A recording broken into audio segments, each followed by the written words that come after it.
welcome to Westwood Diaries. This is our very first ever podcast.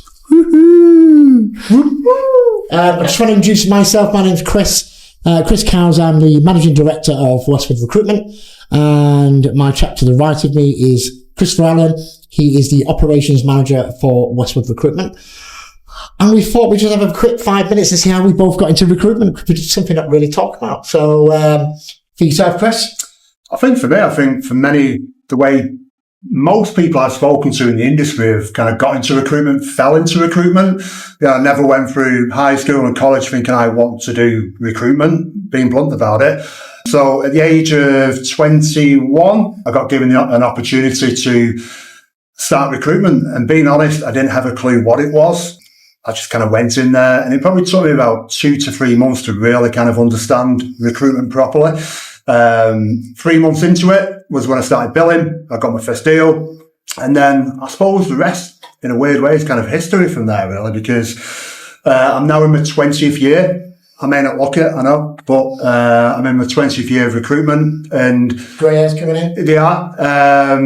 But from that, my background initially kicked off doing manufacturing and industrial. Did that for about 10 years. And then moved into semi kind of engineering sector, blue collar stuff. And then as my career evolved, went into management positions, worked for an element across Europe, across EMEA, for a good couple of years. And I'm coming into my almost 2 years now with Westwood. Going to ask you 2 questions. Go on.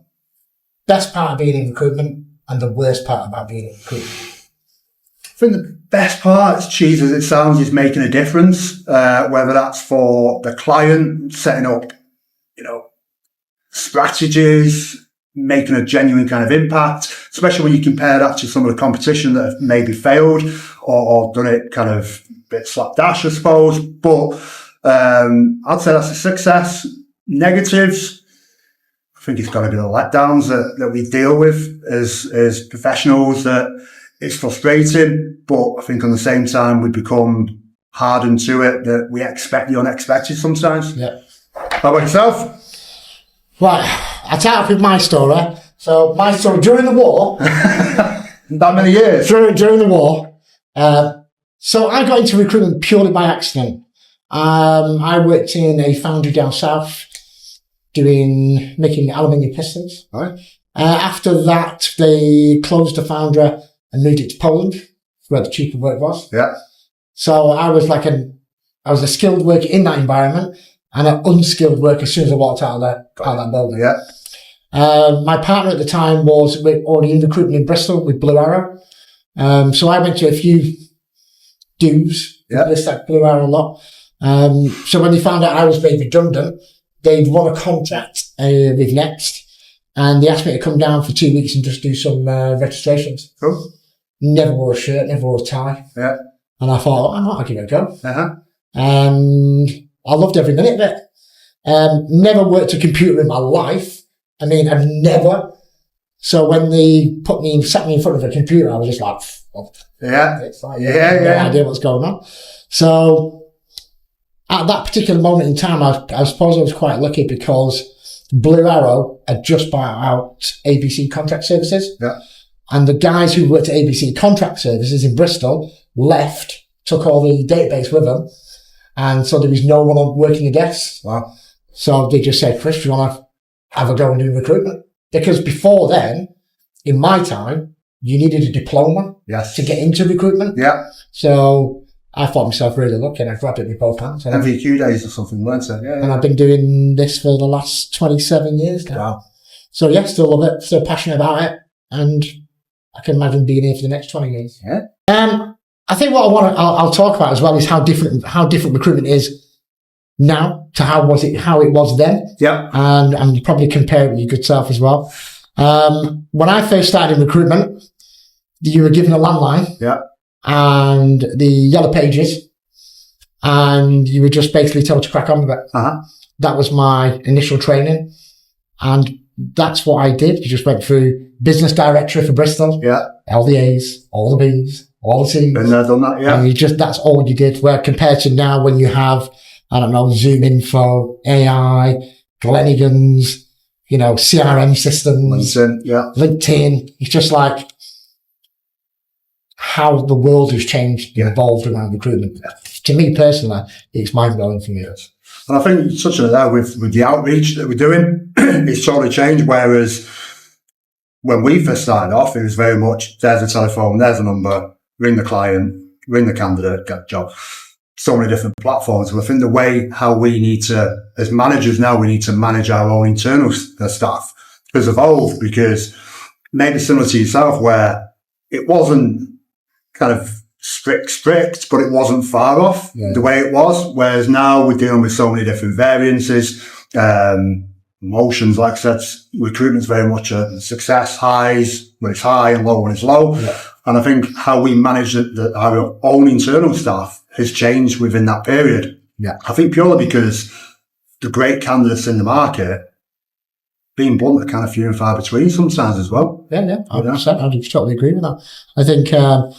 I think construction is probably still the oldest in because obviously I'm construction. So I think construction has more or less stayed the same as it was. Yeah. Because you're still ringing the candidates up, what shift you're on, where you're working. Yeah. And where technology can take over so much, where I'm not a fan of, let's send a text message out to 1,000 labourers to see who's available to start a job before I've even spoken to anyone. Yeah. So I think that's why construction recruitment has predominantly stayed the same, because you are still speaking to the same individuals. Whereas for the perm side of things and the LinkedIn and the Zoom information, and there can be almost no human interaction, for a good while before they even go, right, all right, let's send the CV over now. Because, we send the messages here, emails there, and then but that's the way of the world. And how many times have we spoke about it, where people buy from people, and whether that's a client or a candidate, that you need to have that personal touch. Yeah. And I think, there's loads of successes at the minute where it's all very good, automations, amazing, great, but I think the key thing for me is that we maintain, and I think that's something that Westwood does do. Yeah. We maintain that relationship verbally or face to face with the client and the candidate. And the aftercare as well. I think the aftercare is just as much as important than what it is. I mean, you see so many people that get these candidates in, get them interviewed, they get a permanent position, and I'll say to them, have you checked them in? Like, yeah, I've checked them in. And I go, well, how's he getting on? You spoke to him 3 months ago from when he first started.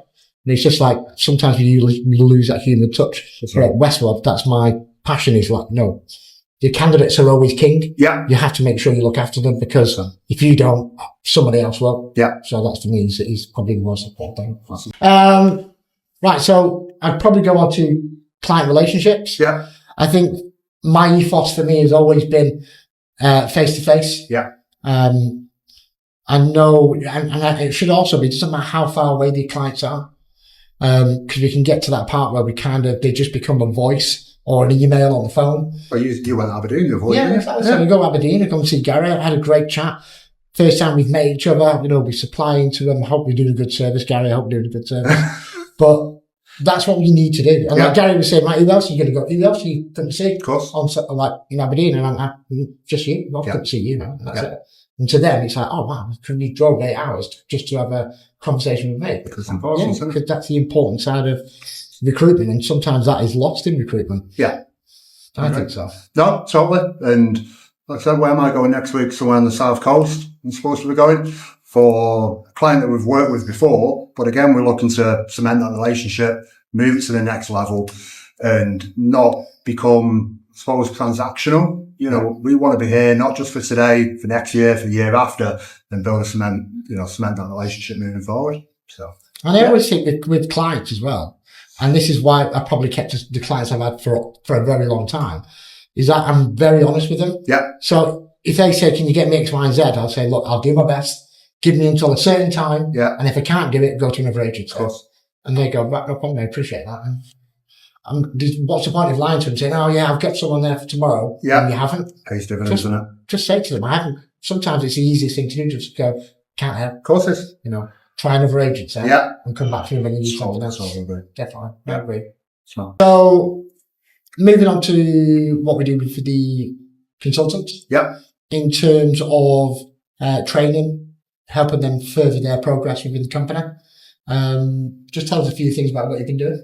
I think the key thing is obviously we talk about L&D, is a good kind of mix of experience that we've got within the office, where we've got very experienced guys, a couple of more junior guys, and naturally you'd always get that kind of crossover where you can overhear conversations or meetings, whatever it may be. But I think regardless of what level people are at, whether they're 20 years deep like us or new to recruitment, I think it's always key to share ideas, have an open forum. And because I've worked 20 years, you've worked over 30 years in recruitment, doesn't mean that we're experts in it. And I think the moment you become quite open with, not with ourselves, but also with the team, empowering the team as well to share ideas and not just talk about the ideas, implement them into how we operate as a company, ultimately can only make us bigger and better, because if we always do what we've always done, we'll always get what we've always been given. So, sales, recruitment, the fundamentals of it have never really changed, minus a couple of tweaks, but we have to evolve, especially in a candidate-driven market that we're in today, that in 20 years of recruitment, I'll probably say is the hardest it is today, especially with the candidate side of it. There's different influences with that, with COVID, Brexit, you name it. You know, it's tough. So we have to tailor our approach to both clients and candidates, but also that aftercare as well. And that's key with our own internal staff, that we're ahead of the game, ahead of the curve, and we can offer the best service to clients, candidates, or just prospect clients that may, probably not today, but a year, 2 years down the road may turn into a client. Thank you, Chris, for doing this as well. No problem at all. For us, first podcast, I hope you guys enjoy it. But we'll be doing a lot more stuff, hopefully a lot more funnier than what we're doing at the moment. So hope you enjoyed. Let us know your thoughts. Thank you.